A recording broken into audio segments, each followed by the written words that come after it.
Well, greetings, beloveds. Well, beginning right now, I'm inviting you to be open at the top.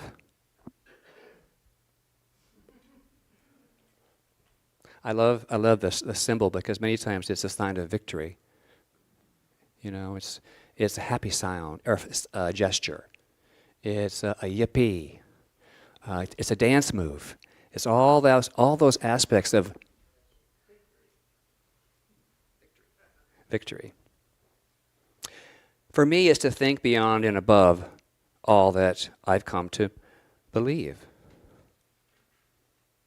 Do you believe a lot of stuff? I do. Of course we do. They wouldn't have an opinion. I try to keep those to myself, you know. But anyway, moving on.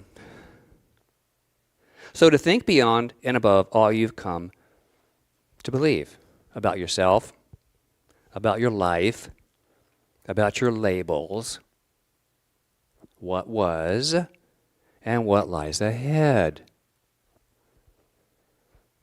Sometimes it's a dog chasing a tail, like we tend to do sometimes. We just keep circling. Let it go. Let it go. 3 simple words. But oh, there's a lot of stuff in those 3 words. Let it go. So I invite you to close your eyes, take in a comfortable full breath, and hold it for 1, 2, 3, and let it out. Let's do that 2 more times. Take a breath in. 1, 2, 3, let it out. 1 more time. Take a breath in. 1, 2, 3, let it out. With your eyes still closed, imagine in front of you a blank chalkboard. The chalkboard represents your mind. In your hand, you hold something very valuable, like a piece of chalk. You have it in your hand? Yes, you do. The item in your hand represents the wisdom of the infinite within you, poised and ready to activate that divine spark of creativity. You are in a moment right now of calm clarity. You are open to a new influx of spirit, where things are resolved into thoughts and negative appearances in the condition are dissolved and only perfection is realized. This is the state of being I refer to as open at the top. You may open your eyes now.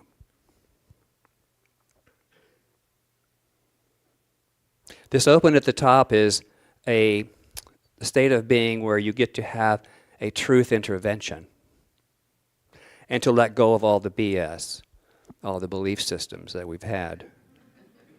Or at least begin, one at a time. This is the beginning of a transformation when we get rid of our BS. That's when transformation begins. And it happens in your mind. Nobody else's mind, but your mind.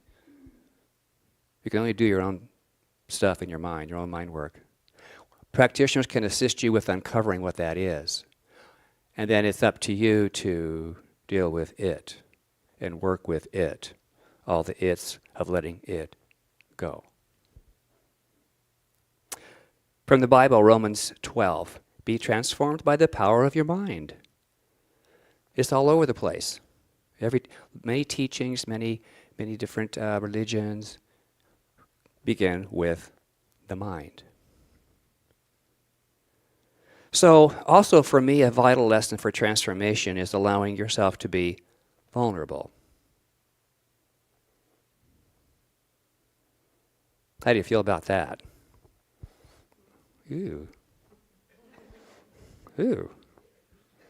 So what are some thoughts or feelings that come up in your mind when I say, you got to be a little more vulnerable? What is that? What is vulnerable? Vulnerable. Uncomfortable. Open. Fear. Yeah. Yeah. Yes. Yes. Those are all real feelings. Yes. How about resistance? Victim. Yeah. We each have our own our own word of sort of resistance or pushback or whatever it is. But so I say to be vulnerable is to identify what that is for yourself first. And that, to be vulnerable is to be open to opportunities that come our way by removing the boundaries of resistance. And my one boundary is, well, what if? And it's not a negative what if all the time, but we put a roadblock into our, well, what if this happens? What if I'm successful? What if I look good? What if I don't? What if I stumble? Who cares? Let it go. Will I appear weak? Who cares? Is it on purpose? No. No.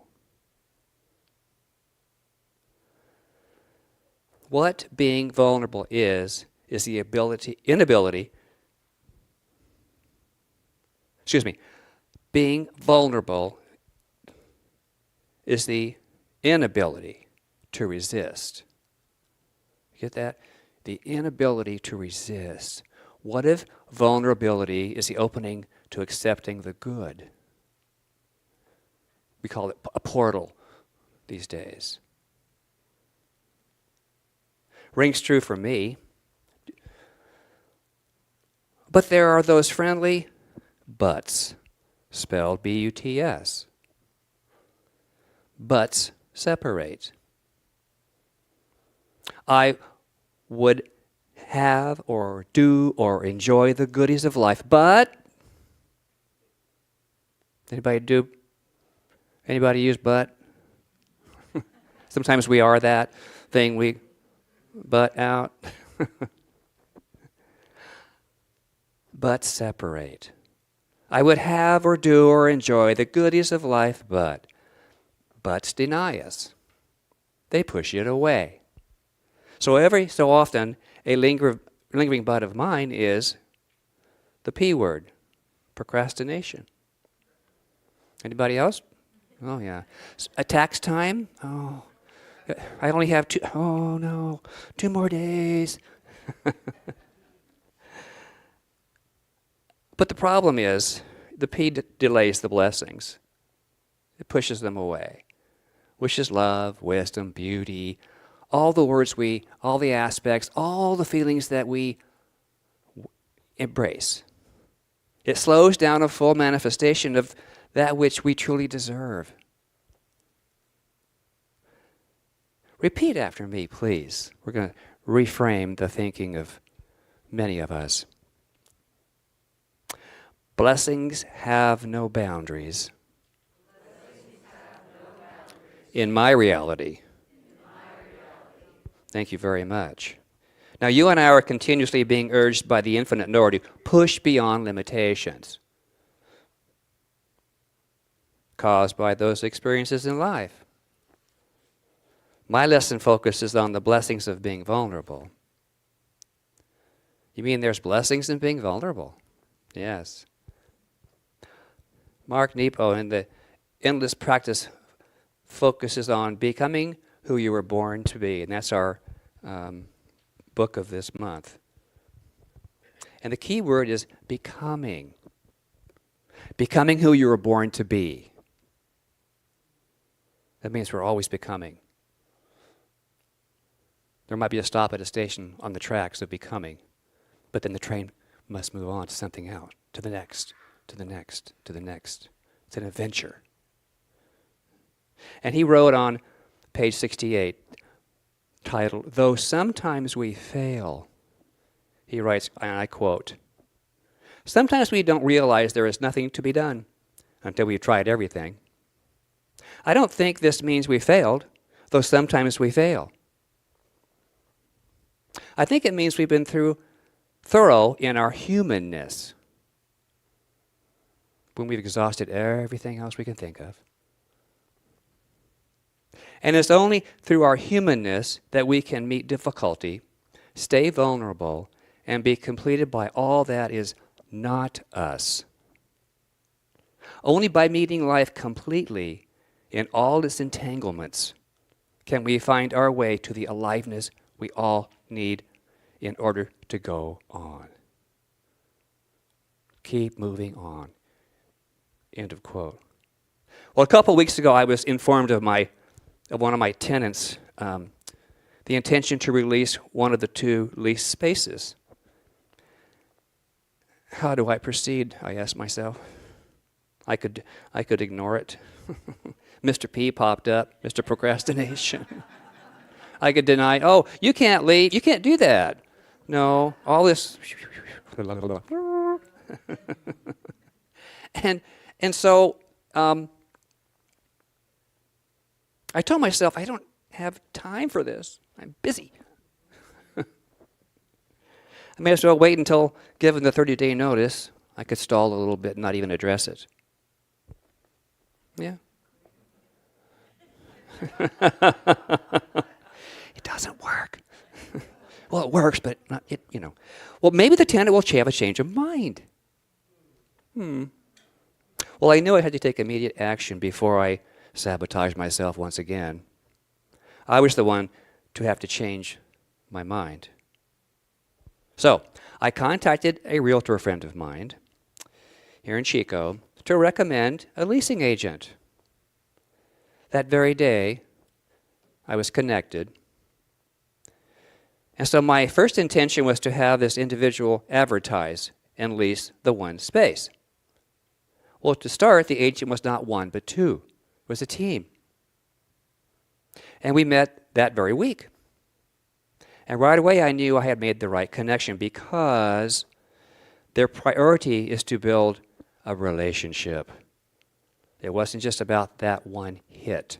It was about, what do you want in the future? Blah, all those things I hadn't even considered consciously. As a hairdresser and a minister, I have known about relationships.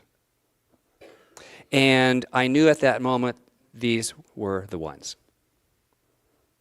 They were the ones in tune with my requirements, a divine melody in perfect vibration with me. Well, when that happens, we get this rush of adrenaline. I was going, yippee. And I was so alive and so energized. I had released all that restriction and pushed and the big P, procrastination. And I was free. It was my perfect blessing.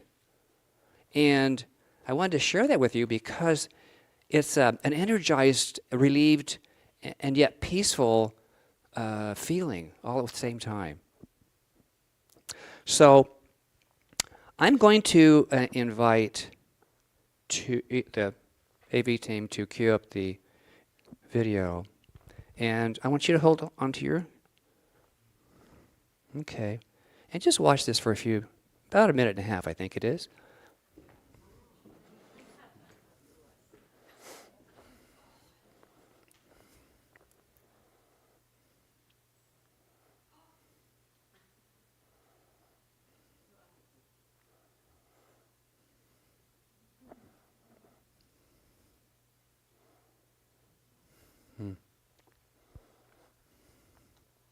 Wait for it here. Ooh.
Okay.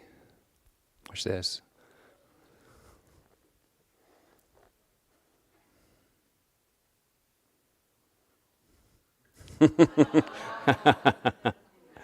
All right.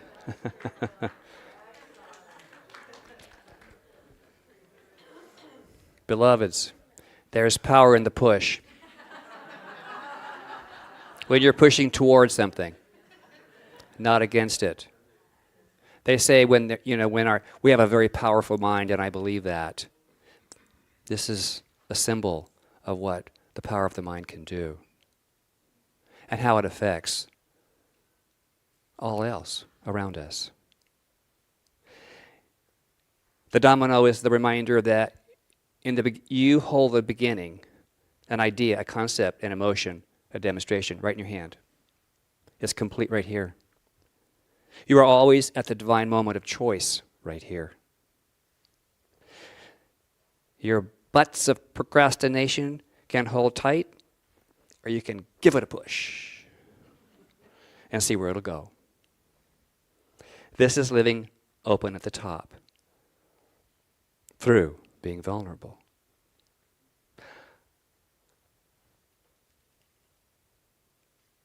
There is a called the endless practice. It's called the sweet ache of being alive. When the sweet ache of being alive, lodged between who you are and who you will be, is awakened, befriend this moment. It will guide you. Its sweetness is what holds you. Its ache is what moves you on. I offer in closing a poem followed by an affirmation.